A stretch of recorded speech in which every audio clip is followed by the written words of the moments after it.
All right. Well, today we're going to be talking about Toss Tippler and the Gobekli Tepe region, or it's Toss Tippler region. Gobekli Tepe is kind of like the centralized location, I should say. I know that this is something you don't have a lot of information about, and I hope that you didn't do too much looking ahead. None. Though that surprises me because it's been pretty close to mainstream for the last like 5 years now. The area was under excavation for like 16 years. Where is the area? The area, so Toss Tepler is a region in the Anatolia region of Turkey, and the translation for Toss Tepler is Stone Hills, and I'm probably butchering that. I couldn't find any consensus on that specific pronunciation of Tepeler. Okay. Tepeler, Tepeler, that, you get one way or the other depending on how British the person that was presenting the information was. Will you get upset with me if I just call it Stone Hills? No, please. No, please. And we're only going to say Toss Tepler a couple of times because we will speak about specific sites that I think are the most important to what we need to know about what we're going to talk about. And then we'll speak on Gobekli Tepe at the very end, and then the kind of broad implications of why I think it's important that we talk about this. It is in the southeastern Anatolia region of Turkey, near the city of Şanlıurfa.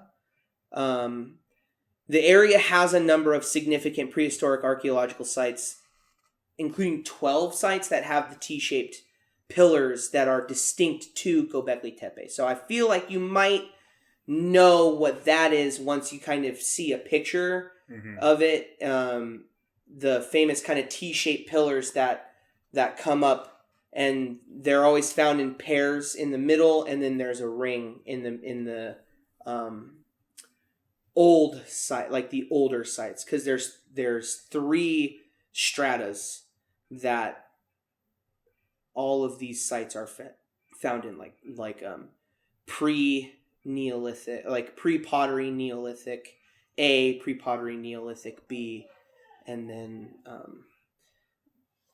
those being like before people got mud together, made a kiln, and then made like fired pottery. Though we will talk about some evidence that suggests they did have kilning technology, which means perhaps maybe we just haven't found the evidence for them having pottery, or maybe they used that resource for something else instead of their like wares, like their dishes, their stones, that kind of stuff. So there's 12 sites with the characteristic T-shaped obelisks, well known in Gobekli Tepe. It's a UNESCO World Heritage Site.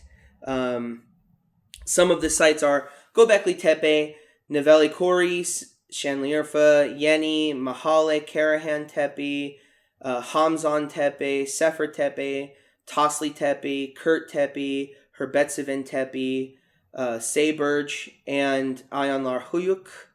The obelisks are characteristic of the pre-pottery Neolithic period in the region. It appears that these settlements were deliberately covered with soil and abandoned. That's something we'll talk about when we get to Gobekli Tepe, that they found these places completely buried, and when they started doing preliminary excavations, they started realizing like, oh, none of the strata makes sense, which leads them to believe that it was all kind of gathered and dumped and like buried these specific locations. Specifically Gobekli Tepe, though, when we talk about Karahan Tepe, there is a location that had some that has evidence of like intentional fill as well. So that's already like right away a weird thing. Yeah. Where you're like, why? And it's huge too. The site is so big. All of them are pretty good size. And like I said, we'll get into those specifically here in just a couple of seconds. But they're all good sizes. And the thing is, they've found 13 or 14 sites. 12 of them have confirmed T-shape pillars, either right there on site, on the surface, or like there's been a lot of illegal excavations done in these like little areas, especially right when they get discovered. So like a lot of the times the grave robbers or whatever you want to call them, like Indiana Jones, the archaeological thieves, the London Museum, the Smithsonian. They'll like pull the T-shaped pillar out and then just leave it and then like keep digging for the other stuff. Mm-hmm. So that's how we found a lot of these places like Kurt Tepe, or Kurt Tepeze, which is like they literally only found it because there was like a big old hole that just suddenly appeared in the middle of this like pistachio grove, and there was a T-shaped pillar laying on the ground that had just been like moved to get to whatever they were looking for, not knowing what they had moved, and like knowing that this is such a big deal in and of itself. Because we'll talk about these T-shaped pillars in just a couple seconds and why like this is a pretty big deal, because this area all dates to 11,000 years ago, so like 10,000 BC to 7,500 BC. Is like where a lot of the evidence. I know we're starting really far back, but it's important because this, not to get too ahead of ourselves, but this location is what sets the groundwork, in my opinion, for the later civilizations in the cradle of civilization, or the Fertile Crescent, because it's just above the Fertile Crescent. It's actually kind of a part of it, being in the Anatolia region of Turkey. So like, it's not wild once we talk about some of these motifs and some of the things that are found that are fairly not unexplainable, but it's just like shouldn't exist, because we're under the assumption that humans at this time are just strictly hunter-gatherers, which we've now, like most contemporary sources are now having to change their definition of what hunter-gatherer means, because like before, when you would suggest that there was earlier civilizations that were advanced, the laughing reply would be, where's the evidence for a monolithic or a megalithic culture that dates to 7,000 BC? Whoopsie, it's Gobekli Tepe in the Tots Templar region, which we didn't have until like 2015 when Klaus Schmidt was the original excavator. He died in 2015, I believe, but he was able to publish his initial findings, and he'd been publishing all throughout what he found. But it's like a painstaking process, because what they find on the surface isn't always necessarily indicative of what the whole project or the scope of the area is. Some sites are cut straight into bedrock, so it's a little bit easier because you don't have to dig so far.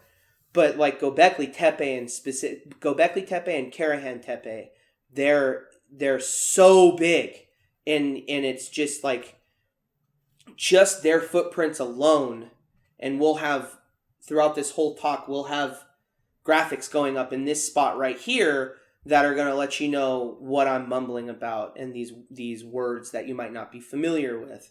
But Gobekli Tepe and Karahan Tepe in particular are massive sites, massive footprints that just shouldn't exist. And when we start talking about some of the findings, especially at Gobekli Tepe, there's also going to be some moments where we're kind of going to scratch our head. But we are going to start not with Gobekli Tepe. We're going to start with Herbetsivin Tepe. And Tepe means? Tepe is hill. Okay. That's hill part. Yeah. Gobekli means pot belly. Mm-hmm. So Gobekli Tepe was pot belly hill, because the hill of all the fill dirt, they made what looked like natural hills, but they're not. And the one that Gobekli Tepe was found on had it's straight, and then it goes whoop. Okay. And so it looked like a pot belly. So that's why it was called Potbelly Hill. We'll get into the theories as to why you think it was filled in later, right? Oh, sure. Yeah. Gobekli Tepe will be kind of the overarching theme that we'll keep coming back to, because off the fence real quick, I personally believe that it was like the centralized location for all of these locations that we're going to talk about. Okay. I think that it was kind of home base, so to speak.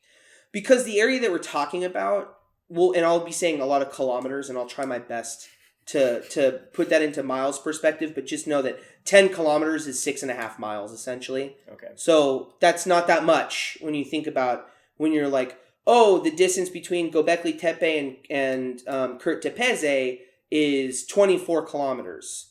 That's 13 miles. That's not that far. It's not outside the realm of possibility to say that those were pretty much the same culture. Because the modern consensus is that these locations are cult locations, they call them. Which is tough to digest a little bit as somebody who likes to read about a lot of these subjects, because everything tries to be tied to religion, which I think is a little crazy, because we have to, from our first kind of introductory episode, which at some point we might get some more of that discussion, because we kind of talked about the fact that like they're not willing to branch out their realm of understanding or their peers' realm of understanding for fear of stepping on toes or losing their own funding or whatever, or their credentials. But often we like to compartmentalize ancient peoples and say that they are completely different from us. We have the same brain. It's the same size. It's the same amount of folds. You know, this is only 10,000 years ago. There hasn't been a whole lot of evolution in our brain, you know, in its size and its capacity for understanding and logical reasoning and things like that. So some of the stuff that we're about to talk about, I'll say, you know, like, oh, they found 10,000 grinding stones. That sounds like an industrial zone when you think about the size and the scope of what 10,000 grain grinding. We would hope a reasonable person would, but because of the state of academia, they're not going to say the obvious for fear of ridicule. Okay. Right? Now, some people do. A lot of the information that you're going to get from me as like the brass tacks information comes from a podcast called Ancient Architects. It's a gentleman who has a degree in geology and archaeology. He has like 100 plus videos on different subjects. He mostly deals with like the architecture and the geological findings and surveying of these locations, which is pretty much all we have anyways for this subject. So that's why I chose this guy in particular, or this person in particular, this guy in particular, to use his information as the baseline, just because I checked it all. It all seemed good. You know, we'll put his little picture up there so you can subscribe if you are interested in it. Know that it's very dry. It's going to be a chore to get through. He does not present it the way that we're presenting these ideas. He's very monotone, and he has a specific structure to the way that his cadence and his volume in the way that he talks. He's very much trying to present it in a academic way. I don't give a hoot. So we're here to have fun.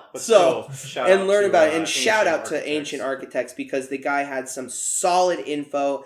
He didn't put anything on his page that wasn't from the actual like reports or findings from the archaeologists on site. He does very little speculation. There's a couple of his videos that he does, which I'll also give him a little bit of a shout out.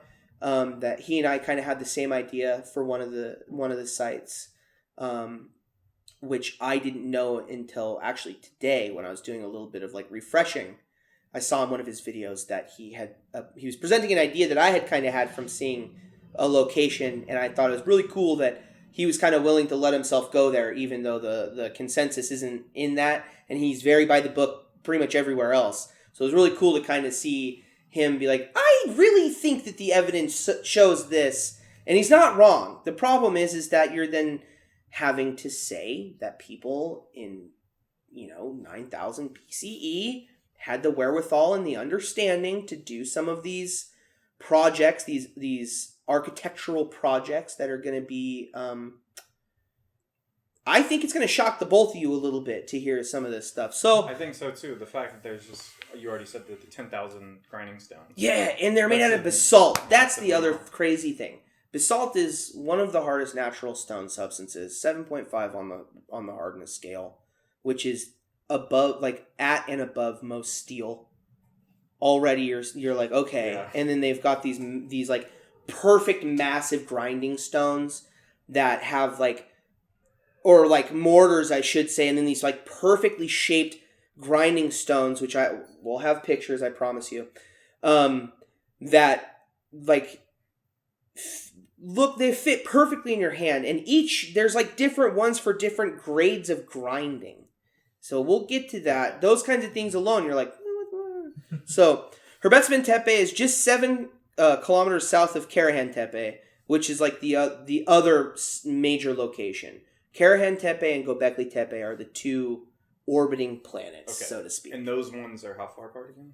Karahan Tepe and Gobekli Tepe, I think, are 20 kilometers apart. Okay. Yeah, so we're using that as a frame of reference. Yeah. And we'll have a map that'll show you the Anatolia region. Think of this region as a horseshoe.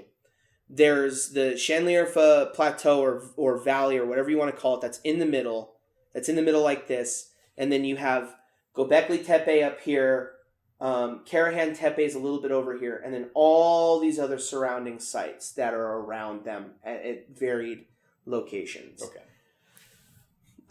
So Herbetsvin Tepe is just 7 kilometers south of Karahan Tepe on the eastern edge of the Harran Plain. That's the plain that I'm talking about. The Şanlıurfa Valley Harran Plain is that one plain. So it's on the eastern edge of the Harran Plain. So here's where Gobekli Tepe is, Karahan Tepe. This is where we're talking about, and we'll have it on the map right here. There are several T-shaped pillars found in this area. They have rainwater collection pots found on site. All buildings have no visible entrances in the walls, leading the researchers to believe that the entrances were on the roof. So they weren't going in sideways, but they were going in from the roof. And we'll talk about our second episode is going to be on a place called Çatalhöyük. That's important. Okay. That's important. Okay. The entrance is on the roof. It makes sense. I'm fascinated by that. I wish more buildings had entrances only on the roof. I agree. think my house will. It's and it makes so much sense when we start talking about this later on. So all the entrances they believe are on the roof. Boar motifs are discovered everywhere around here. There's many lithics found, including masterfully crafted obsidian arrow points, skinning knife blades, flint arrow points, and spear points. Lithics just mean stone tools or something made out of stone. So when you hear me say lithics in the plural, I'm speaking on those kinds of items. Spear points, arrow points, that kind of stuff. 74% of all the lithics found on the site were arrowheads. Ceramics were found, but these were from a later stage of development, they believe, because it was at a higher strata in the dig. Now, once again, we talked about how a lot of these sites were intentionally buried. That doesn't really mean a whole lot. It just means that those researchers found the ceramics at the top of the pile, which leads them to believe that they were from an earlier time. I didn't read anywhere that they had done any carbon dating on those things. Really tough to do carbon dating on things like stone. For pottery, it is a little different because most pottery has to be fired, so there should be some carbon present somewhere in that process. But from everything that I was reading about this, couldn't find anything about whether they carbon dated it. They just said, oh, it was in an earlier strata, so this is clearly from an earlier time. Or I should say a later time in development. Stone bracelets and beads were found as well in this area, which is pretty crazy. We'll talk about the beads and the buttons. They also found in the area, this is why I want to talk about this first. They found in the area trapping pits a couple of kilometers away from the site to the east. And we'll show a map again.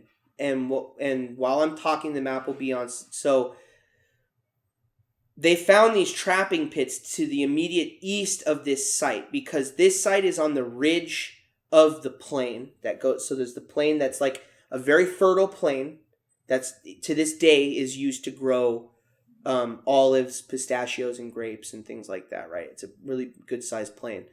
Then there's like limestone bedrock ridge. On the very top of this ridge is where a lot of these sites are found, including Gobekli Tepe and Karahan Tepe. So this site is a little more southeast of Karahan Tepe, and the trap pits are even further east on the the grasslands plateau, just a couple of kilometers, so not even 2 miles away from Herbetsuvan Tepese is this location where they found these trap pits. Now, alongside where these trap pits are, they found massive boulder walls to funnel towards these trap pits that then funnel towards Herbetsuvan Tepese. Researchers believe that it was a hunting ground, which would make sense because of all of the arrowheads, all of the spear points, the skinning knife blades, and the way that they know it's a skinning blade is because most skinning blades have a curve to them, especially flint napped or obsidian napped blades for skinning, because you need that curve to do that motion, because that's the skinning motion right there. I don't know if you've ever skinned an animal. When you're skinning an animal, you're grabbing the hide, you're pulling, and you're using this knife that's curved like a crescent moon. You're using that to go up and slice away at the connective flesh that's holding the skin to the like fat and muscle tissue, right? So it's easier to get up in there. If it's straight, you can poke holes in the hide, Okay.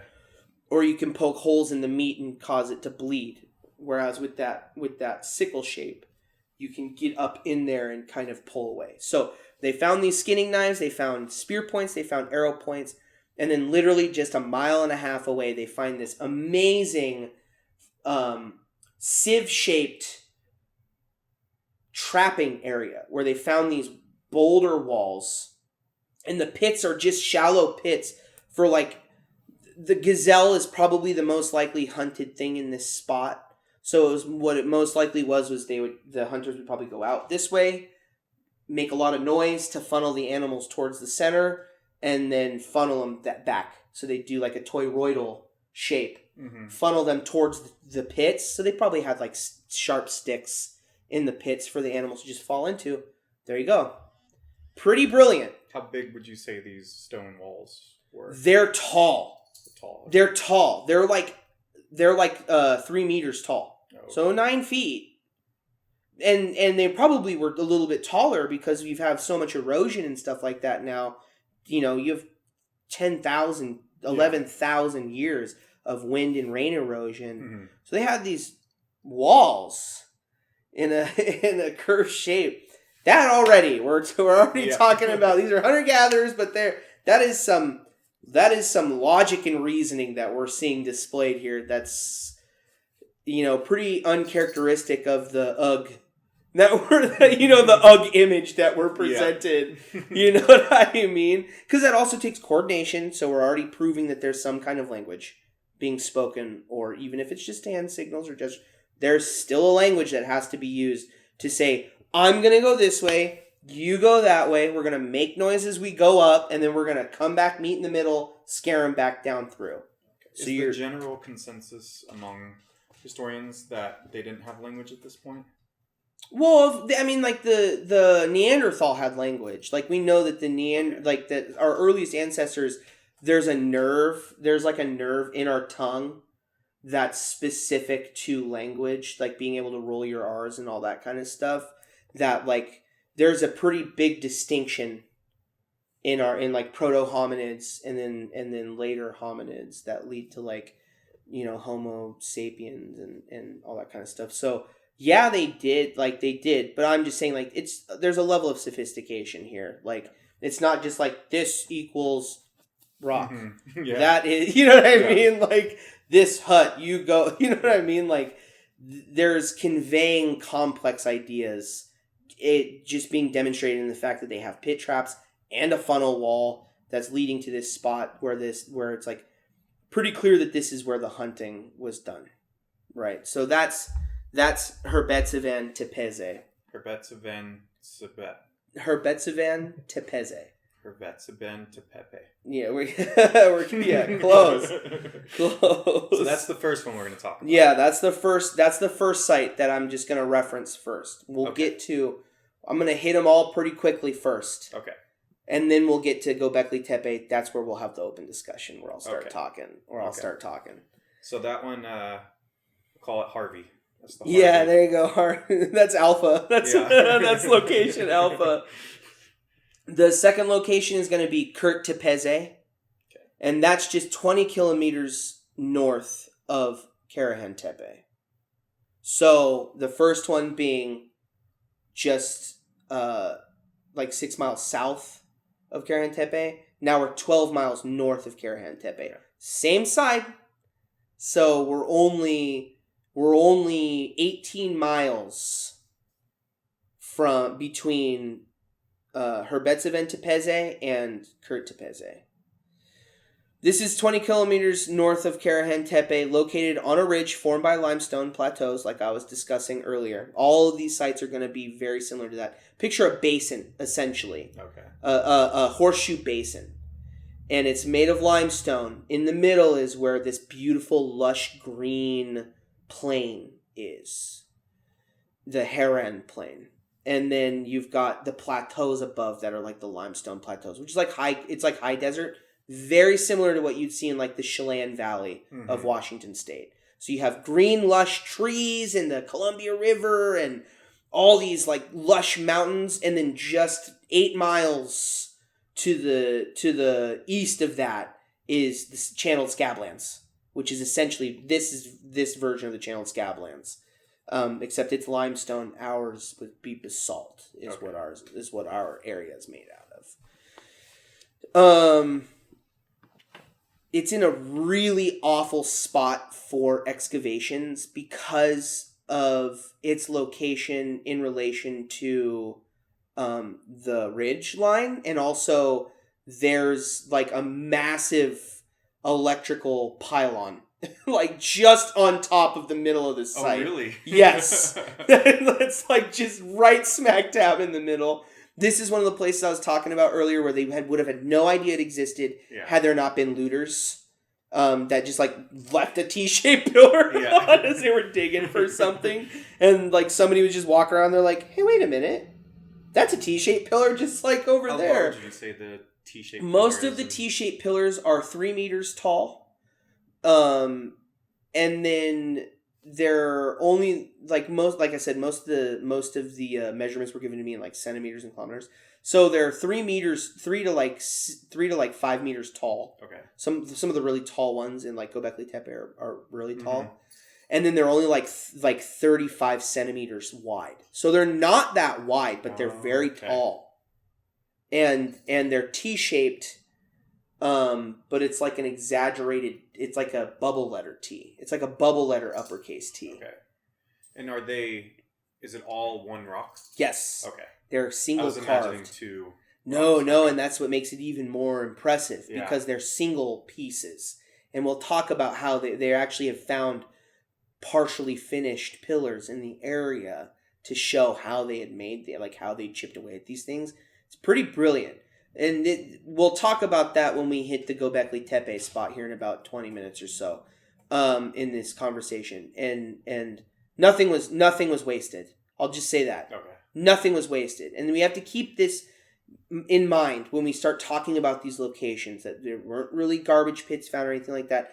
These are people that we're classifying as hunter-gatherers. They were most likely a hybrid of like hunter-gatherer agrarian. Where like this is the civilization that we don't know, we don't have a name for the civilization. I'm pretty sure eventually, here in the next couple of years, with all these different locations being excavated now, we will come to understand that this was one people, that this was one culture that was intermingling and intermixing. And even if they're not like the same dynasty or whatever, like we have contemporary evidence to show that like there are indigenous peoples that have lived very similar to how I'm going to propose this culture lived. where it's like tribes were actually families, right? And tribes were like 10 families that lived together, and then their extended relations and things like that, whether they were married between tribes or whatever, right? Mm-hmm. So like a tribe was actually like made up of 10 families plus the distant relations, and you have like, 150 people living in a small little archipelago on a lake or whatever. And then there's another tribe that's just, a mile or so away, but that's really just 10 families that are all kind of intermixing and intermingling, intermarrying, and marrying out and bringing fresh blood in as you want to, you know what I mean? Like that kind of thing. I think that this is a similar setup. And so we have Kurt Tepeze, as I was talking about. You don't mind if I call? So the first one's Harvey. This one I'm going to call Ken. Kurt, or Kurt. Call Kurt. Yeah, Kurt. They found the T-shaped pillars because of a very similar situation where there's just a giant hole. There's a T-shaped pillar next to it, and they're like, okay, this is a site too. Then they did, what's the word I'm looking for here? Where they did surveys, found that it's another hill, a hillock or whatever you want to call it. There's a large natural flint deposit nearby that lends itself to all the flint tools found on site, because they haven't done excavations, but they've done preliminary digs, which is basically just surface level digging. They found a bunch of flint and obsidian tools at this place. A bunch. Which is why I wanted to put that in there first. A bunch of flint tools found on site, including flint pestles. So those are like the smashers for a mortar and pestle. Mm-hmm. So they found flint pestles. They found arrowheads. They found scrapers, which is like how you scrape the fat tissue and the stuff off of the back of your hide before you tan it, whether you brain tan it or you boil it, that kind of stuff. Like, you want to scrape all the living tissue off of that as you can. Yep. So they found scrapers, drills. Okay, so first you're talking about flint. This is all made out of flint and obsidian. What is the relevance of that, or why is that so important that it's flint? Just because it's naturally found. Flint is easy to nap. That's how you make arrow points and blades and things like that. So flint naturally flakes, and it stays sharp when it naturally flakes like that. And there's like methods of napping, whether it's strike napping or it's like rub napping or flick napping. Like there's a bunch of different techniques. When we start getting into some of these other locations, we'll have pictures available that'll show pencil drawings of the different tools that they've found. These were masters making these tools. The ones that they found in these preliminary digs, there's no evidence that these are like, these people were figuring it out. These people had it figured out. That's the tools that we're finding these people had it figured out. Okay. They're masterfully crafted, masterfully created. They found sickle blades. That's going to be important later. So they found obsidian sickle blades and obsidian drills for like making holes in leather for stitching and all that kind of stuff. And also for drilling holes in softer stone. So by drill, you have it's designed how I imagine a drill would be. So it's got like the circular. Nope. It's a long, narrow, polished, pointy piece of this stone, and you wrap, like the classic fire starting method. So think about that, but made out of stone. Okay. So that you can use it to drill into other stone or to drill through thick leather. Okay. Yeah. So you basically have a capstone that you put on top of it, have your bow, and you go back and forth, back and forth, back and forth, back and forth until it drills through. Okay. Yeah.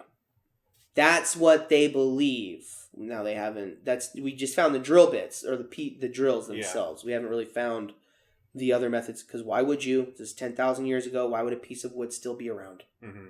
It wouldn't. It would be soil. Yeah. That's what wood is. It becomes soil.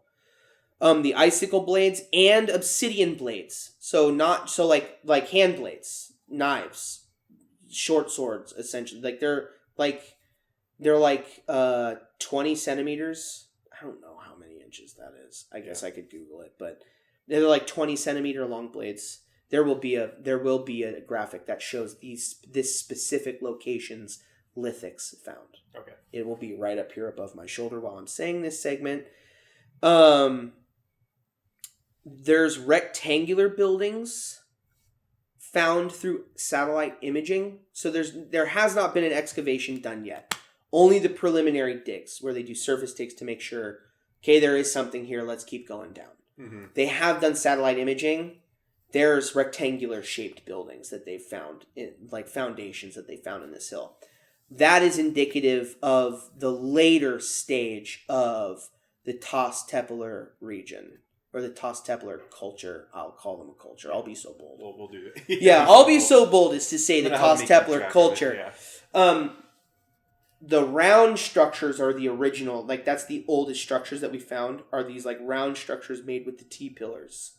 Where there's two big ones in the middle of the room or building, and then it's ringed with T-shaped pillars that are 2 meters apart.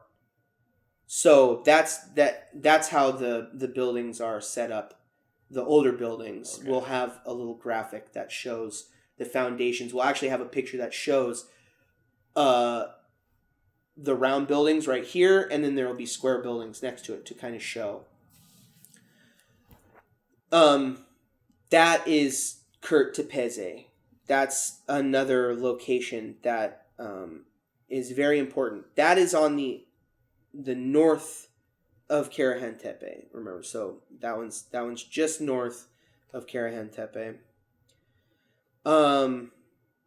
We have another region called Ayanlar Huyuk. Ian. Yep, we'll call him Ian. This was only discovered in 2013. It's the third largest site in Toss-Tepeler. It's 45 kilometers from Gobekli Tepe.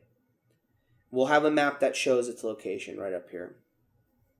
It contains 6 large hillocks in the whole site itself. So think about how big that is. We just talked about one whole location that had all these different blades and stuff like that found. That's one hillock. Wow. This site has 6 of them. What's a hillock?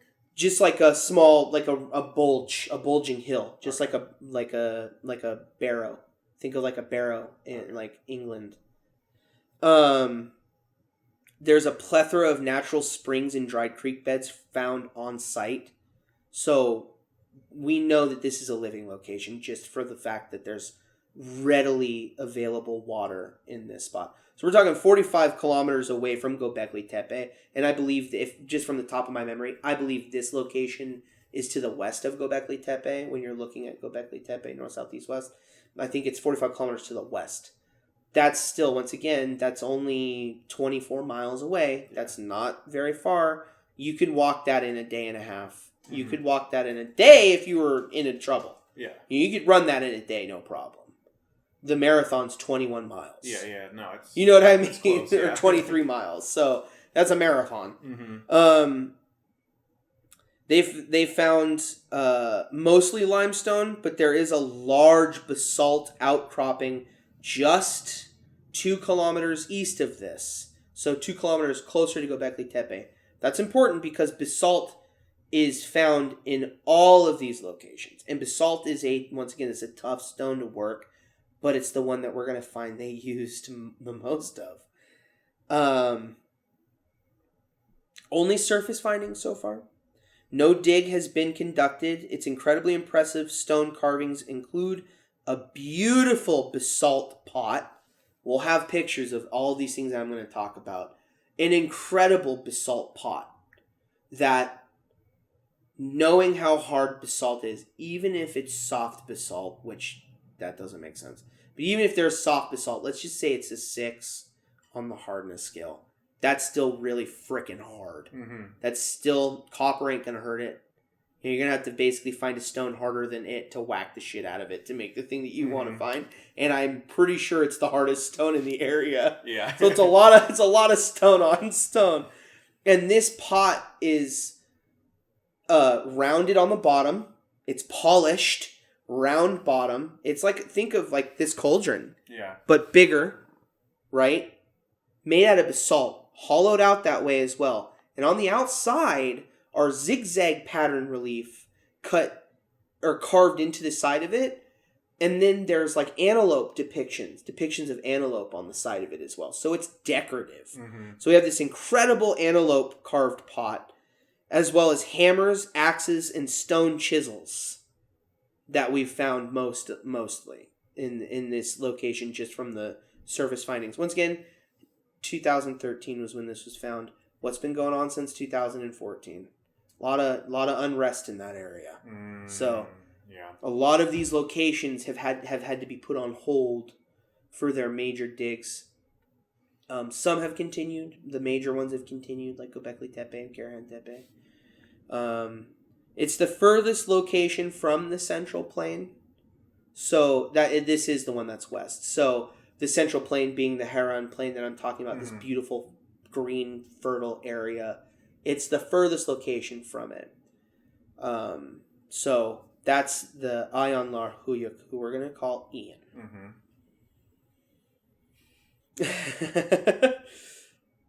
Sefer Tepe is next. Sefer Tepe was first discovered in 2003. This one is 72 kilometers east of Sanlierfa. So this one is on the Karahan Tepe side. It's 700 meters above sea level, and it's cut directly into the bedrock. The bedrock being limestone, so limestone is pretty soft. It's still completely cut into the bedrock. It covers an area of 1,000 square meters. That's a pretty big site for this to be a hunter-gatherer location. I mean, that's 3,000 square, or that's like 1,000 square feet. I mean, it's huge. It's pretty fucking pretty insane. So the closest water source is just 500 meters east of it, and it's a potential basalt quarry just north of that. So we find more basalt on this side, and it's not very far. The quarry, so to speak, is not very far. So they have the same T-shaped pillars present in the same arrangement and show similarities to layer 2 of Gobekli Tepe. There's potential ox skull motifs depicted on one of the pillars, and in one of the enclosures that they found, there's potential for there being like a skull, ox skull carved out of stone on like in relief on one of the walls. There's just a couple of pictures that you have access to, so it's really hard to kind of see these things. And these were taken in 2003. As great as technology was back then, resolution was pretty awful in the early 2000s. A lot of flint tools were discovered here, mostly for animal processing, including scrapers, borers. Borers are very similar to like drills, but you just use a borer is for hand use. So it's just something that you just poke a hole in like a thin piece of leather, and you basically just you put like 2 pieces of leather overlapping like that, poke the holes in them, and then you stitch up through the holes. So they found borers, scrapers, blades, and spear points and arrow points. A proper excavation is going to be taking place here pretty soon. As of 4 months ago, when the video that I watched from Ancient Architects had been talking about it. So that's another location that's really close to Kurt Tepeze and the other location and Herbetzeven Tepeze. This leads us to Karahan Tepe. This is the first major site that we're going to talk about. Okay. Before we get into our speculation, before we leave the speculation station. Okay. So Karahan Tepe has 3 major enclosures so far excavated. A circular chamber similar to Gobekli Tepe with a secondary chamber that looks similar to a Roman water heating system or a hypocaust for bathhouses. We're going to talk about that. That's when that's when the train leaves speculation stations where we're going to get there. Okay. But that's what the site looks like. We'll show pictures of that and you'll go, "Yep, that's what it looks like." Now, current thinking is that they're phallic symbols. We'll get into how ridiculous that is. We'll get into how ridiculous that is. Everything was penises to these. Like, I urge and beg archaeologists to get laid. Please. Y'all have too much dick on the mind to be seeing penises everywhere. I know that the Roman Empire had dick everywhere. I get it. I know. That doesn't mean every culture was looking at dicks. I promise you, not everything that is long and narrow is a penis. It's ridiculous to think that this location was a penis room. Especially when you see I'll just show you real quick on my phone, just so that you can laugh at that and go, they think that's penises.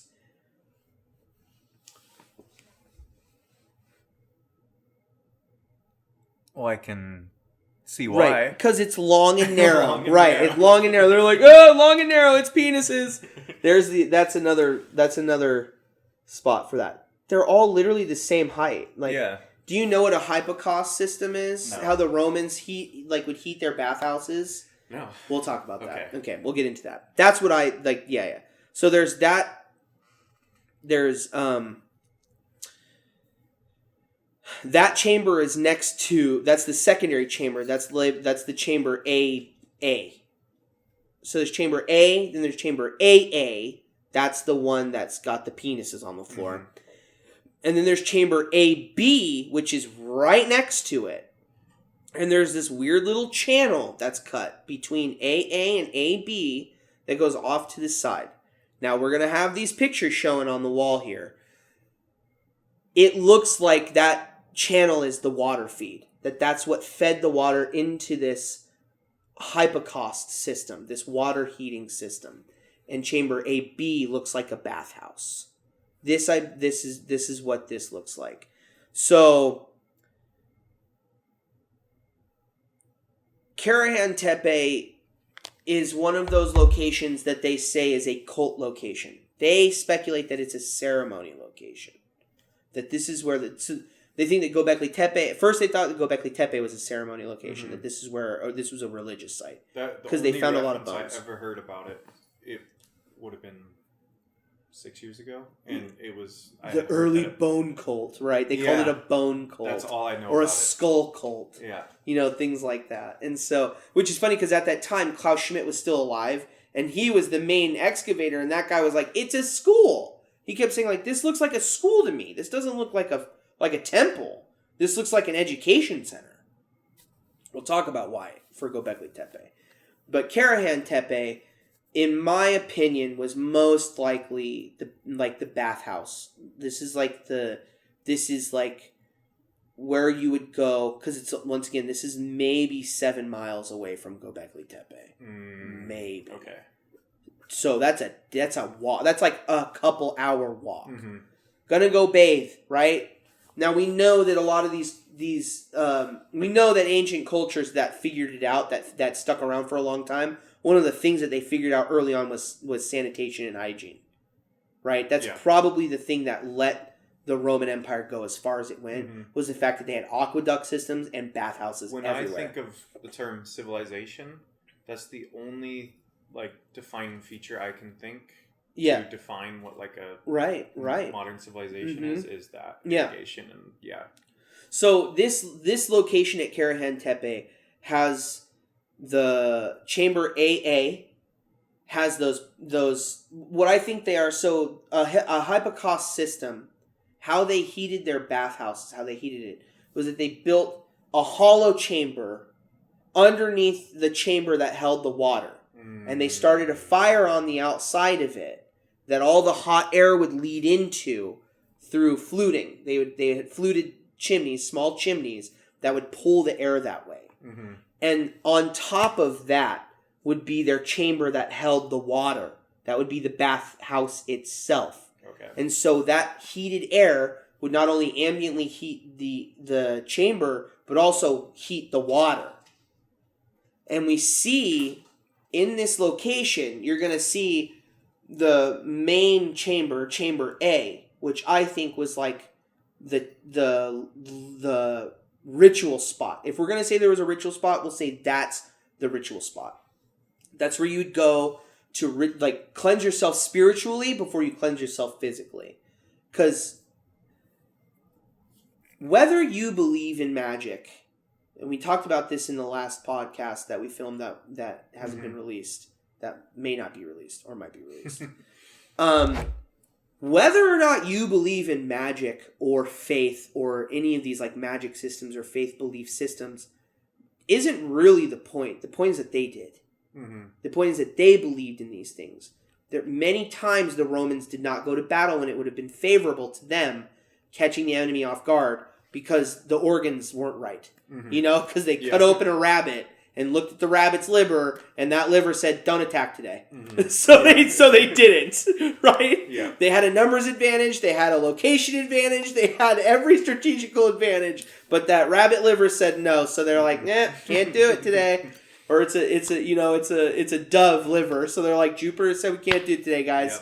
Yep. Pack it up, boys." You know, so they would have believed in these kinds of systems. It's only natural when you're living in the natural world to see the beauty and the magic in nature, right? So, if we're going to speak it now speculation is leaving the station. Okay. If you're going to be a civilization, and you're going to have all these locations surrounding this central location, hygiene is very important. More than half the Bible is how to keep yourself clean so you don't die of a disease. Mm-hmm. Don't eat this kind of fish on this day. The fishing boats come in on Tuesday. Why are you going to eat fish on Saturday?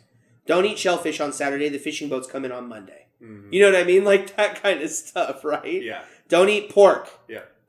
Pigs eat everything. Pigs will eat the shit that comes out of their own body. Mm-hmm. Don't eat pork, right? Like that's really where a lot of those rules kind of stem from.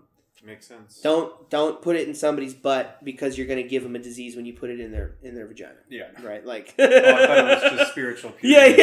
Yeah. Spiritual purity. Tell that to all the Mormon girls I went to high school with. All right, quit soaking for one second. Yeah. So, like, they would have had these belief structures, so it's not outside of the realm of possibility that they would have a chamber for, like, a ritual cleansing, whether it was, like, a smoke cleansing or whatever. Then you leave that chamber and go and cleanse your body as well, right? So, like, that would be the cleansing ritual. Mm-hmm. We know that bathhouses are very important for communal living especially, right? Like, because the thing that we're going to talk a little bit about communism, but, like, communism in its real definition being that, like, it just means that a collective group of individuals come together to live together.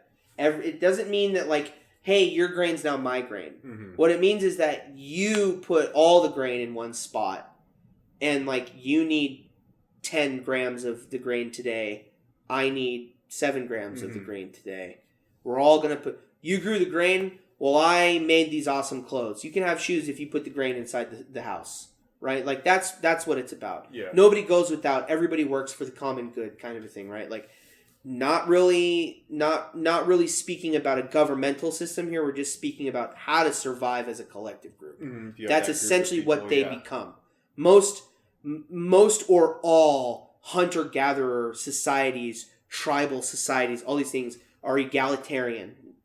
Which is just another fancy word for communist. Mm-hmm. But we don't like to say that word communist because it's got negative governmental connotations to it. But that's just essentially what it is. You're hunting for yourself and everybody else. Mm-hmm. If you killed a deer, you're not eating the whole 200-pound deer by yourself. Yeah. Right? Yeah. You're going and giving some to Tia that can't hunt because she's old. You're giving some to Nona who can't hunt because she's old too, right? And then you're preserving the rest for everybody else. So that's how a lot of these things work, including bathing together, because a community that bathes together stays together, right? Well, it wouldn't make sense for them to have, like, baths in all of their individual areas, right? That's a crazy infrastructure undertaking, right? Like, so it would just make sense. And the chamber's big, too. Mm-hmm. The chambers are big. And I'll have lots of pictures that will kind of, like, show different angles of it. But my speculation is that those pillars were to hold up a floor. Okay. And they found these large flat stones in the fill area of that. Now, in this chamber, it's very interesting. It's going to be hard to kind of describe orally without kind of like you being able to see the pictures. But those penis pillars, that would have been the foundation for the hollow floor, right? Then you'd put these flat stones, you'd patchwork them. And we know that this culture had concrete technology. We found it. It's called terrazzo. It's a limestone concrete, which is kind of like a limestone. What's the word I'm looking for here? Like a stucco, but it's like made out of limestone, right? So they had a technology for concrete. We found it actually in Karahan Tepe has this terrazzo on the floor, so that like in chamber A, the whole floor is terrazzo. So it would not be crazy to say that they also did the same thing for this chamber, right? And that would have also been waterproof, because we actually have found in another location there's like a rainwater basin that has the terrazzo on the bottom of it. Well, then yeah, that makes sense. So that's what I think it was a hypocaust, which so basically that they would there's a spring channel. They probably had a spring that would channel into the water. They'd have a fire going because in chamber A there's this hole that they call a door, but it's only like 60 centimeters in diameter.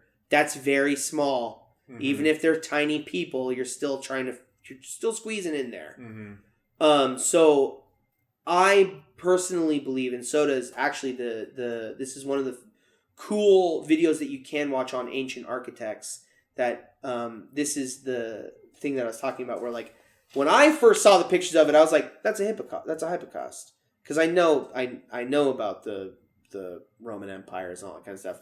I know about their technologies. So the moment I saw the picture of that, I'm like, that's a hollow floor. That's kind of weird that would be there in a 10,000 BC site, when we attribute this technology to the Romans in like 56 AD. Would the Romans design it the same way with pillars? Yeah, but they made them out of block. They made clay bricks, and then they built up these pillars. Same look and everything. Okay, so then wouldn't they just build walls and a ceiling and then put everything underneath it rather than a bunch of pillars? No, because you need the hollow air. You need the hollow space for the hot air to go through. Well, couldn't it just all be hollow? Well, where's the water going to sit? It would be hollow, right?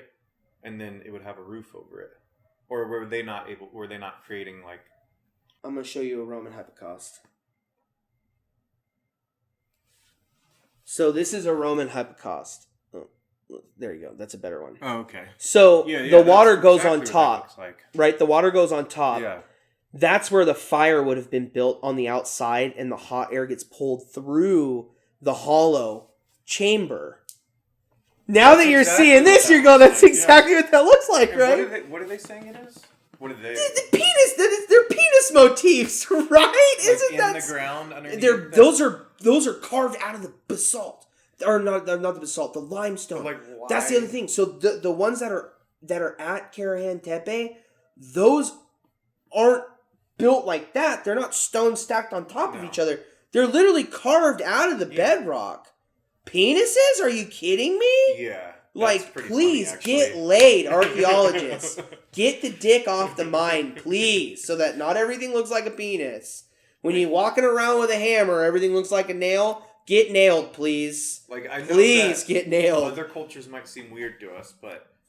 Oh yeah, we worship fertility, so we're gonna create a hole in the ground and just fill it with penises. With 13 random penises in random locations. I feel like if they were to do it, it would be like exposed to the world, not just some weird pit. Yeah, and the other thing is, there's a face in this chamber, in the Karahan Tepe chamber. That's also very similar to like what the Romans would do. They would put Medusa motifs in these locations to ward off evil, so that it wouldn't like grow in the water. Basically, it was their spiritual filtration system, essentially. How is that not to say that this is also like the face is also that the head also has a completely perfect flat top that's level with the other penis motifs. We're just gonna keep calling them penis motifs for how ridiculous it sounds. Yeah. And on top of that, there's also notches cut out there's a ridge line behind the head that's like level. Just like a couple of centimeters higher than the penis motifs, and they're like cut like, that far into the wall, and they're like that tall. So you have this ridge to basically like set the stones into, Right. Yeah, it would just slip right in. Exactly. So that's why when you see that, you go, that's what that is. And then when you see the other chamber next to it, where there's a clear channel that goes from this proposed Hippocaust system, this proposed water heating system, goes right into this spot that is so clearly a bathhouse spot because it's like polished limestone floor, and there's like bench ridges on the outside carved directly into the limestone. It's just like 12 centimeters lower than the Hippocaust room, chamber AA. It's just a couple of, like 12 centimeters lower than chamber AA is chamber AB. And then in the furthest point from where the water would be feeding into is a pit dug in where you could dunk your whole body, pretty much, is what it looks like. Because the water level in the other part where you'd be sitting would probably only be about knee high. So, like, soaking your feet. Because you have to think. Well, they're going to heat the water if you're... And not just that, but we have to also understand these people are walking everywhere. Mm-hmm. Even if they do have footwear, which I'm going to assume they do because there's clear signs that they have leather working tools. They have all these different punches. They have all these different things, right? We found fiber in locations, so they at least had the ability of textiles, right? Feet get sore pretty easily, and they're the most important thing for survival. You have to have them for your whole life. If your foot goes, you can't carry anything. You're no good to the people around you, right? So you have to take care of your feet. It would be not silly to think that this would be a location where you soak your feet.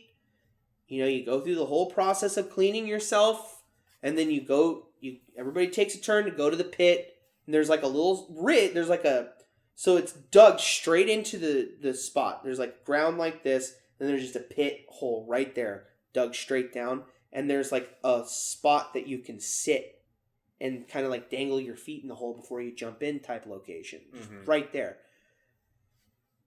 So I'll speculate that that's exactly what that is. It's a spot where you'd soak your feet, everybody get a little bit of a schwitz going, you know what I mean? You get a steam going, you clean your body off with the water, you sit and bullshit with the guys, and then you go and take a little dunk in the hot water, and then exit out the other way.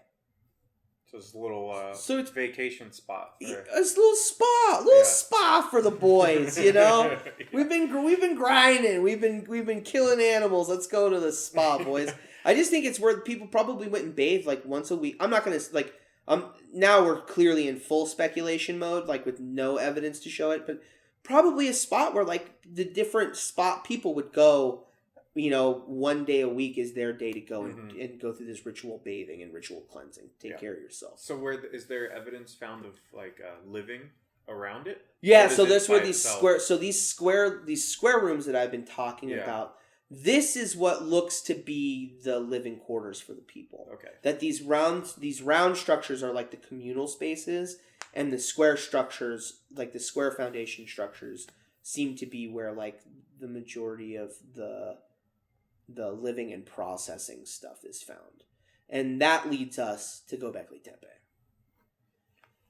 Because Gobekli Tepe has both in the location and in large number. Okay. We'll take a quick break. Yes. I gotta go pee. Okay. But so far, we've talked about Ian. Yep. Talked about Kent. Yep. Kurt. Yep. We talked about Karen. Yep. Always. And then Herbie. Yeah. Okay. And then, which has brought us to Old Ghibli. Yeah, and Old Ghibli. All right. Yeah. We'll be back. Okay, that leads us to Gobekli Tepe. Gobekli Tepe is in the southeastern Anatolia region, dated to 8,500 to 7,000 BCE. It's 55 kilometers from two major water sources. So remember that's about 25 miles from two major rivers, two major water sources.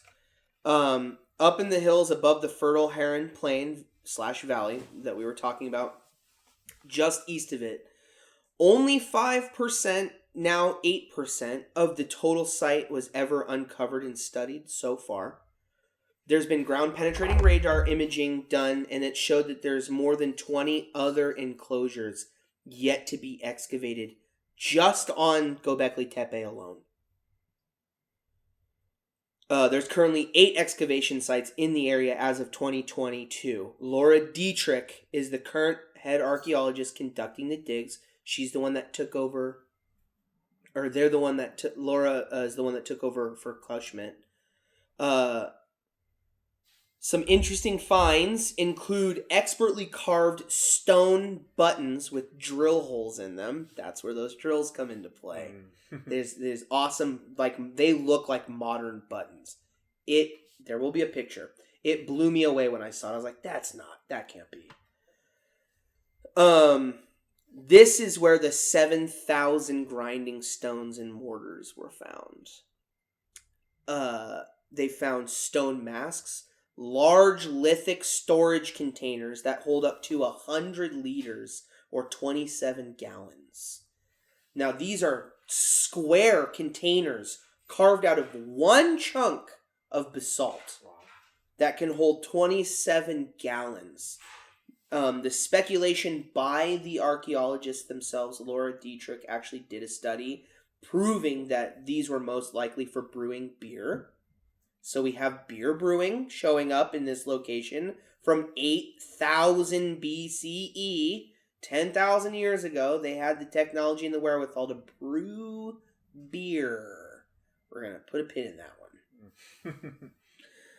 one. They could have also potentially been like water transporting systems. So any of the ones that they didn't find evidence for beer being brewed in them, they're just like, it could have held water to like transport to and from the site.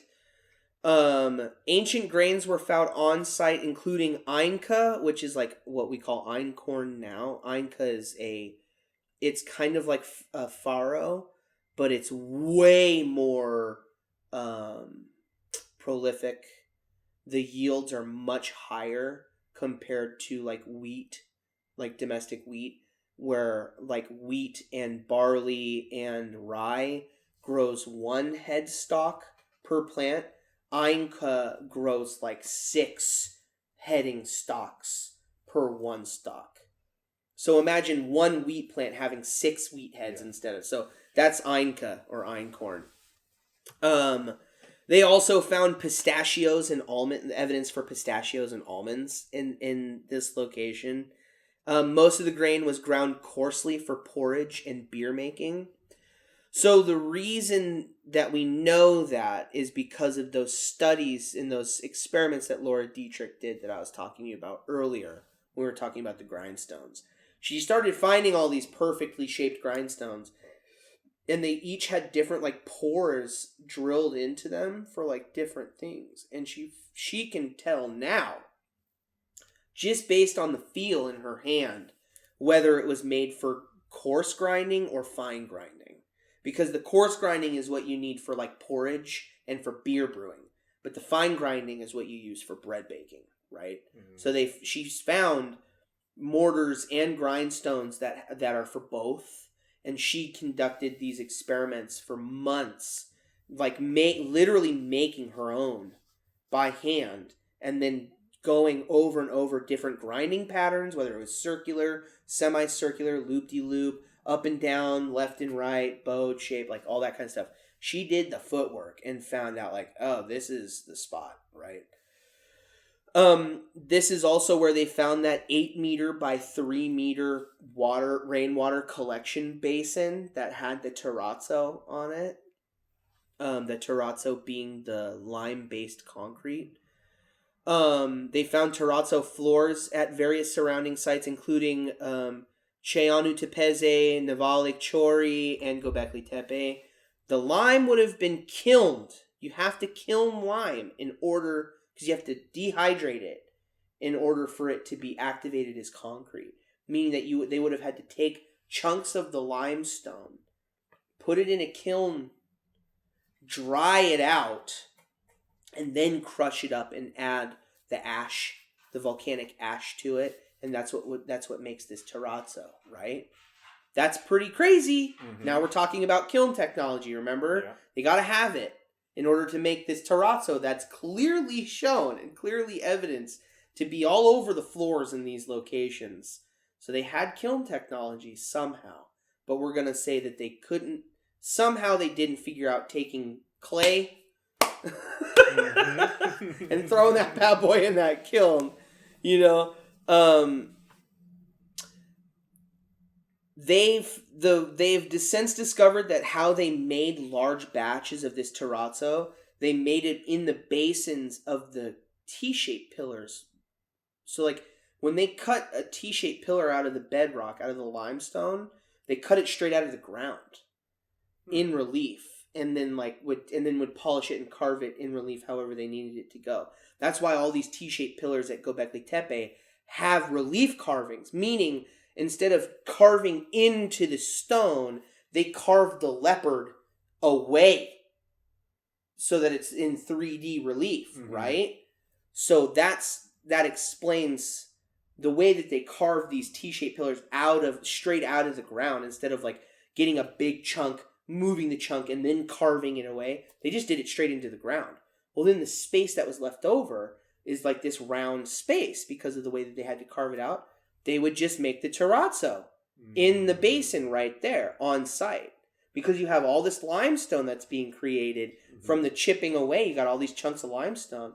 So it only makes sense that they would create some kind of kiln. Now, if I'm gonna hop on the speculation express again, what I would say is that their kiln technology was most likely just like mud straw kilning, where like they probably made like hollow domes out of like so the way that you do that is like put a bunch of dried leaves and branches in a pile and then cover it with like straw and clay and like the like ash and like lime itself.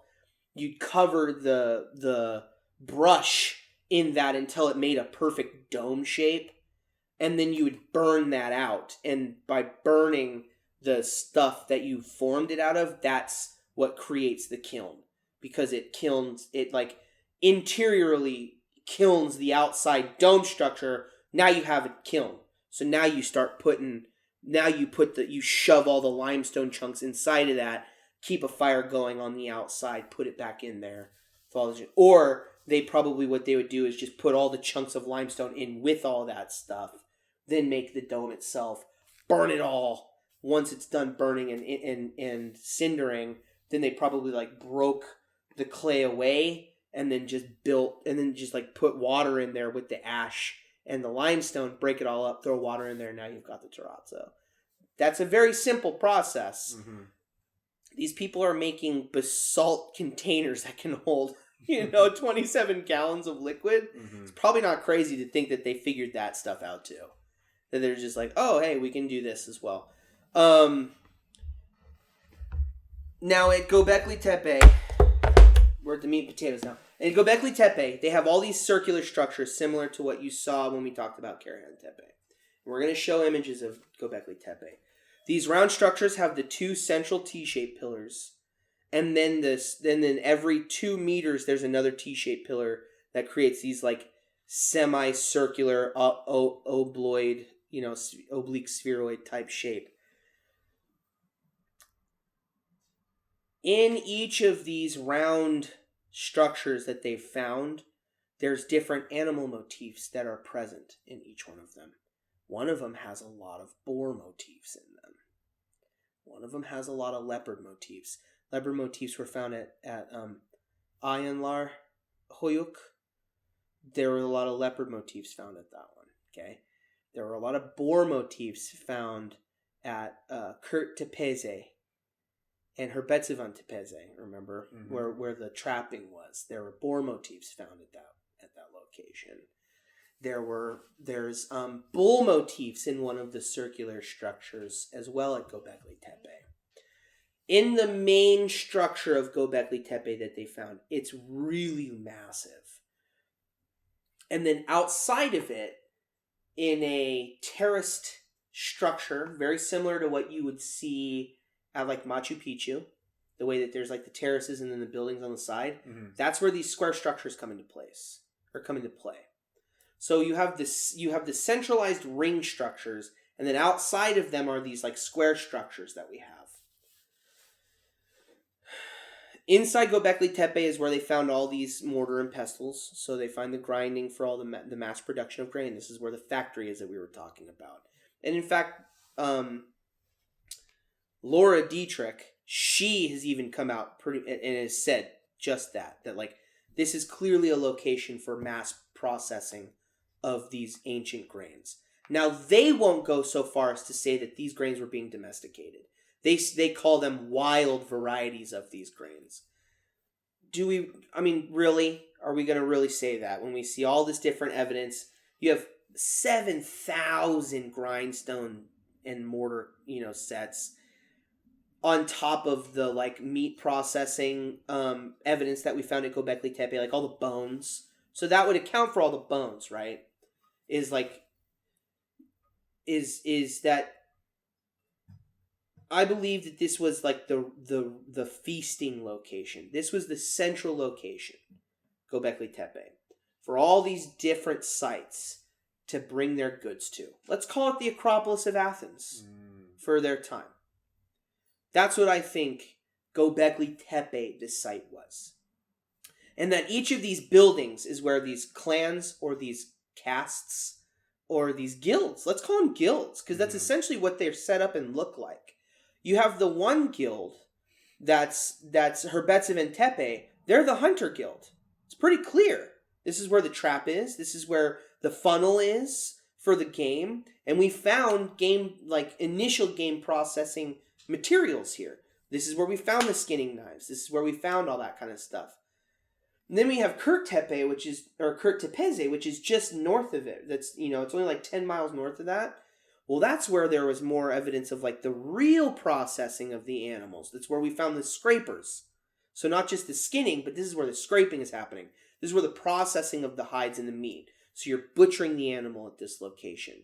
You kill the animal and you do the initial gutting, because you don't want to keep the innards inside the animal after you've killed them. I don't know if you've ever butchered an animal or what. Okay, so you got to get this stuff out quick. Otherwise, something could puncture, spoils the whole meat. This is a culture that's not going to waste anything. One tendon could be the difference between survival.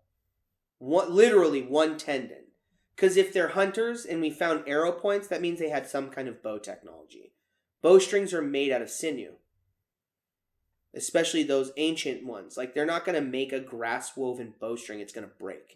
It needs to be made out of sinew, which means that they knew how to process sinew. Sinew being the connective tissue, all of your tendons, all the stuff that connects your muscles together. It's called sinew, right? That's what bowstrings are made out of. That's what instrument strings are made out of. The best instrument strings, like for violins and bass and like stand-up bass and all that stuff, are made out of cat gut, actually.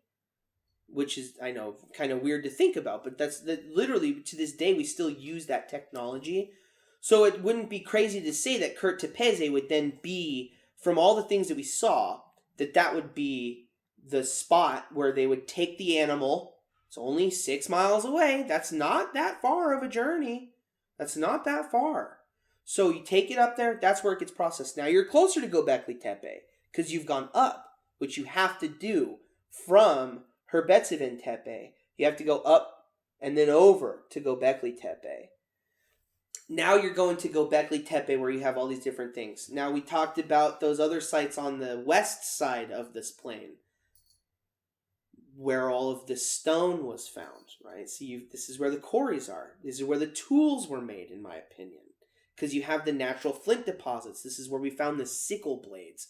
You need sickles to harvest these ancient grains that they were tending them. This is, they're in the this is probably the culture that domesticated those grains to make them the domesticated version of farro, the domesticated version of emmer, wheat, Einka, barley, rye, all that stuff. I believe that this Haran Valley or plain is exactly where this experiment, whatever you want to call it, that they were conducting this. You need those sickles to harvest the grain, right? You need these basins. Some of these containers are like these weird squares, and they have like burn and char marks inside of them. Well, I've fire threshed before. Fire threshing is where you take a grain and you harvest it when it's still just a little bit green. And instead of waiting until they dry out and then you beat them and beat them and beat them and beat them and beat them and beat them and then toss them in the wind and then beat them some more and beat them and beat them, what you do is you set them on fire. You hold the bunch of wheat or farro or einka. You hold it as a bunch. You set the heads on fire. You let them naturally toast in that fire, and then you take them to a thresher or a spot, which would be like a hollow stone container or even like a deep container, and you beat the fire out of the bush. And what you're doing is you're toasting that not quite ripe grain. You're naturally toasting it with the fire, and you're threshing it without having to fold and beat or have like the wheels go over them and thresh it that way. Because the threshing is getting rid of the sheaf around the grain kernel. That's why you need to do it. And so that's what fire threshing is. It's an ancient technology. It's not outside of the realm of possibility to say that they would be able to have these capabilities, right? If we're seeing signs that they were masterfully making lithic sickles out of stone, knowing that that's the best way to cut grain without pulling the roots up with it, that you have to have a sickle-shaped blade, that is complex problem solving and thinking. And even if that's wild grain, I mean, that is a form of like you're in the process of domestication. And I would take it a step further and say that they were probably domesticating some of these animals too. Like maybe Kurt Tepeze, because they had those bull motifs, well, if they figured out how to trap them in a funnel and lead them into traps, why is it crazy to say that they didn't figure out how to just build walls and trap the cows in it anyways and be like, now you're our cows, you know? We add one more wall to the funnel. Yeah, exactly. You just make one more wall, and or even like a gate, or I'm sure they had a dozen methods that they could have done something like that. It's not outside the realm of possibility to say that they could have been like, well, wait a minute, we can hurt them this way and make them fall in holes that are full of sharp, pointy things. Why don't we just not kill them and just make sure that we have more later? Yeah. So, that's where that would kind of be. You have those locations on the outside where the stone is. You've got the natural flint deposits where we find these like very technically and masterfully created lithic points and all that stuff, spear points on the west side of things. And Gobekli Tepe is literally in the center of all these sites. You have Gobekli Tepe at the very top, overlooking this whole valley. So I believe that is where it's most likely like the Acropolis of this civilization, now that we're fully on the speculation train. That this is where all these different locations, whether you want to call them guilds, whether you want to call them tribes, whether you want to call them cultures themselves, which I don't believe, because there's too much similarity in between the shape of their tools, how they were doing. The T-shaped pillars alone should just be the smoking gun. That all these sites have the same building method. And then you have these square domiciles outside of the circular structures. So they could have either been storehouses for those different locations where it's like, you bring us the meat, we'll process the grain for you, and we'll keep it in these storage houses. Because there are some that speculate they were storage houses. Because each of these spots had roofs. That's the one thing that we kind of talked about a little bit but didn't get into. The way that they're dug into the bedrock and built and the outsides are built up, it only lends itself to be natural that there were some kind of like domed roof on top of these structures, which makes them pretty tall on the inside. It would also, if they're dug into the bedrock, it would mean that there's a natural cooling effect that's going to protect them from that area's intense sun and heat in the summertime. So they could have been storehouses too, and that the main location at Gobekli Tepe was just like the main let's party spot. Because we also know that in those T-shaped pillars, it's very likely that they had a complex calendar system based on the animals that are on the pillars in this central location. That we know that the antelope are going to be here from midsummer until the end of autumn. So this is where the yeah, exactly. And we know that the buzzards come in, that when the buzzards come, that it's the beginning of summer, and that they leave when the antelope come. And you know what I mean? Like they're speculating that they had a complex calendar system, and we know that they had some kind of astronomy setup going on, because the way that the T-shaped pillars are set up, Venus rises on a specific time. Like Venus rises immediately in between the two pillars. So we know that they had a complex astronomy system as well. And knowing all these different things, it's not crazy to speculate that they weren't just a hunter-gatherer society, that they were more advanced than we're willing to admit that they are, which means that they are technically an advanced culture. They're an advanced lithic culture, monolithic, Neolithic culture from 10,000 years ago that were organized enough to have these different guilds or classes or castes or whatever you want to call them, seemingly doing specific mastery tasks. You're the hunters. You're the processors. You're the carvers. You're the ones that make the stone pots, like we were looking at the stone pot and stuff like that. So that's my belief, that they were way more organized. And that will lead us to our second episode, which will be Çatalhöyük, which is only 80 miles away from this valley, Tas Tepeler. It's about 80 miles away, 80 to 100 miles away from this location. And Çatalhöyük is the very first, what archaeologists and modern archaeologists and historians are willing to say, is the very first complexly organized city. And on the time scale, how? It's about 2,000 years after the dating. Okay. So this Çatalhöyük dates to about 6,000 BC. Okay.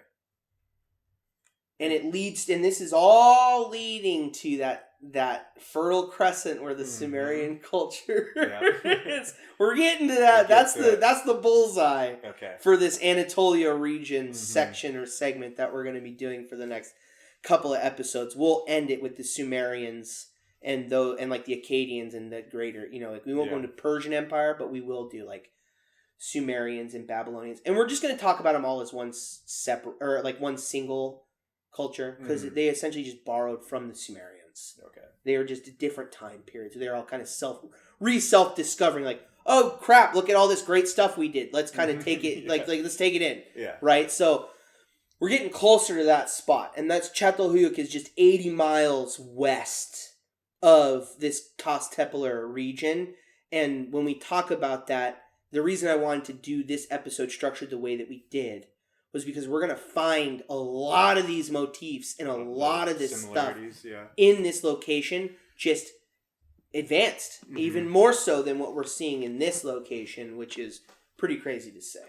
So now that you've gotten all of that, what do you think about my little speculation train station? Well, I have questions. Yes. So the first question, I think I'd asked it, and maybe you went over it, but where do you believe everybody was living at Gobekli Tepe? Yeah, Gobekli Tepe. Were they living in these little clan spots? Did each of those areas lend themselves to people living there? Yes. Okay. Each of those locations, or I would say a lot of them do. Like Karahan Tepe, I don't know if they've excavated a large population area like Gobekli Tepe. Like Gobekli Tepe has a lot of square buildings that would lend itself to being like, maybe that's the central living spot, the main city, and then all of the guilds kind of go out. Because if we're thinking that this is a civilization, then it probably supported more than 5,000 people, which is a sizable amount of people. Like the Chelan Valley itself, Manson and Chelan, that's about how many people live in the Chelan Valley. Yeah, and that's a sparse area. That's a lot. That covers a lot more ground than what we're talking about here. I'm all for this. Reminds me of like Game of Thrones. Yeah, like each of the areas has its own animal. That Yeah. They all got along, work together. It's more so than Game of Thrones. Yeah. But, I'm a big fan of. Is it the Karen one that is where the bathhouse is? Yeah, Karahan Tepe. I would love to see if people lived there and if they were like caretakers. So they were like because I work in the service industry, I can only imagine like this bathhouse. Maybe they were specialists in taking care of the people as they popped in. Maybe this is a medicine location. Like this is for everything. Hey, you stubbed a toe. Go here. They'll take care of that nail that's broken in your foot. You know what I mean? Like, because I don't remember what the professor's name was, but there's an anecdote of a student asking the professor, where did civilization start? And she says, we found a bone that showed a femur mending. Yeah, which means somebody took care of that person long enough for it to heal, taking on the burden of feeding them and all the duties that would imply survival, which we just kind of laid out. Yeah. It takes a lot to survive in these situations. Like, you're in pure there's no going to the corner mart and picking up some water.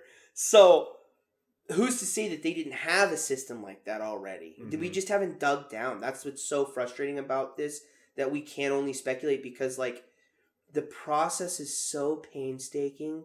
When we try to catalog every little arrowhead and try to backwards extrapolate from every teeny little chip on every little arrowhead, we waste so much time looking at the minutia of little things instead of being like, what does this mean in the grand scheme of things?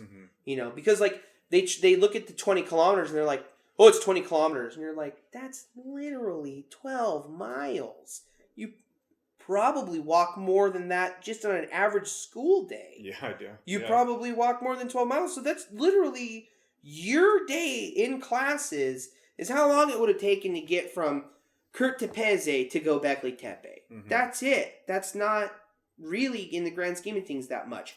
These people were masters at foot travel. And we're definitely thinking about it in the context of modern civilization, where everybody complains about walking a mile. Yeah, exactly. They're like, oh, Jesus. I got to go 5 blocks. But if that's all you know, store. like over the last 2 years, I've made it a point, if anything's within 5 miles, I walk it. Yeah. And at the beginning, I was like, oh, this is going to take forever. At this point now, I don't even think twice about That's an hour. That's easy. It's an hour and some change of chugging along. So I can totally see that. Right. Yeah. And my other question is, so a lot of them have a water source, right? You're saying there might be springs, but you said there's also water containment. And I always hear horror stories about water, being contaminated. Was that, do you think, an issue for them? Or I think they figured out boiling it. Okay. I really think that they did. Because if they figured out how to brew beer, yeah, you got to boil that to break down the starches so that they can become sugars available for the yeast. That's literally like, so you got to boil the mash. I think that's what a lot of these stone pots and stuff were for. I think they figured out stone cookware. I think they figured out that like, oh, when we because like basalt can handle 1,200 degrees. That's in Fahrenheit, 600 Celsius or 700 Celsius. That's freaking hot. No cooking fires getting to 1,200 degrees. I've worked metal and I've made blades. That's yellow hot for metal. Is like 1,200. That's like orange to yellow hot. That's working metal hot. So their stoneware can handle that heat. Why couldn't they? And like the process that they did to boil some of this stuff was like the hot stone method. It's like, do you really think they took the time to do that, or did they just like build a fire up and then put the vessel on top of the coals? That's so much easier than like, let's get the stones hot. Okay, let's put them in the liquid. Okay, let's take them out and put them back in the fire. Let's put in the liquid. That process takes so much longer to boil water. You can do it, but it takes so much longer than just being like, oh, it's a giant stone vessel. Put it in the fire. It's going to be fine, I promise. Yeah, it'll handle the heat. I promise. So we found a lot. There will be a lot of pictures that show the different like containers and stuff like that. I think that they just figured that out. And also, who's to say they didn't have filtration systems? If they have all these different channels, that's what the Romans had. They had like their aqueducts would go through gravel and like they'd like crush up charcoal and have layers of charcoal, gravel, and like pea gravel and all that kind of stuff. So we can only speculate, but I like to give ancient people the benefit of the doubt to be like, they had the same size brain as us, and they had to figure out way more complex problems than we do today. We do math Sure. They literally had to figure out how to live. Mm-hmm. They literally had to be like, well, if I don't shoot this deer, we ain't eating. Yeah. You know what I mean? Like, that's a bigger problem to figure out than the trajectory of an airplane. Another question. So we started with this for this series.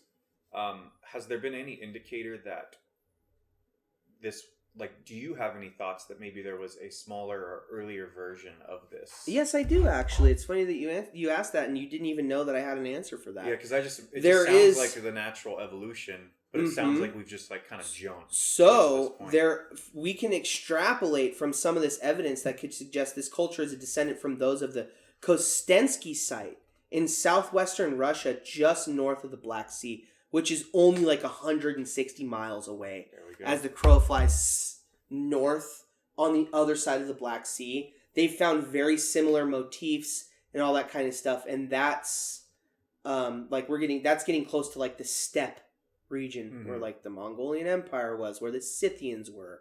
And we'll discuss those kind of things. So yes, I think there is evidence for that. I just didn't want to go there because there's no findings anywhere near the scope of this Tos Tepler region. So we'll start there. And then my last question, and then we got to cut it. Yeah. My last question is, why can't this just be random places of hunter-gatherers who just worshipped dicks in the hole in the ground? I just think that's too complicated. I think it's more complicated that these people took the time to dig out penises out of a bedrock, because the amount of work that it takes to make something like these, each one of these sites alone is an undertaking, because you have to remember each one has T-shaped pillars in them. So that alone, you're having to feed a large workforce to cut the pillars, move the pillars, set the pillars, create all these things. It seems really wild to me to just be like, hey, we really like dick. Let's make a giant enclosure for the sake of dick, you know? It just seems so crazy to me. That I just feel like when survival is your number one thing, you got to feed people. You got to give them a place to hide from the cold. Everything makes sense to be built around that. Yes, around the basic needs of survival. And then once you survive and you get to a place where it's like, whew, we got bread, we got meat. Now let's start thinking about the really complex things. Because when so much of your brain time is taken up of like, what am I going to eat today? What am I going to eat tomorrow? Fuck today. What about my child tomorrow? Because children are a powerful motivator. Once you start thinking in those contexts, in those terms, it just doesn't make sense to be like, hey, this god says we should make a bunch of penis pillars in this room. That makes no sense. You know, it's really, we talked about the Occam's razor, how it gets invoked kind of like seriously, but it doesn't make sense when you invoke it like, oh, Occam's razor would just be that they really like penises and their god said, their god's a fertility god.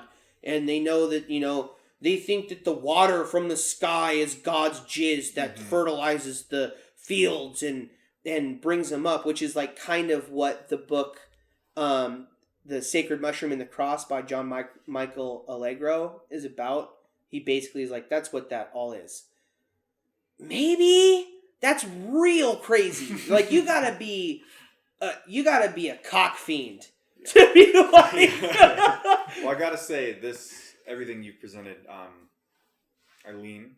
Right, it's not crazy. Yeah, it seems more logical to me. It seems like that would be the more obvious choice. In how things went about. Yeah, I'll have more questions for you probably next time we meet. Yeah, cool. Good. And I appreciate everything you said. This is a great first episode to start with. I think so too. It sets the stage for every civilization. Perfect. All right. So appreciate you, bud. Cigar Thots. Like and subscribe. And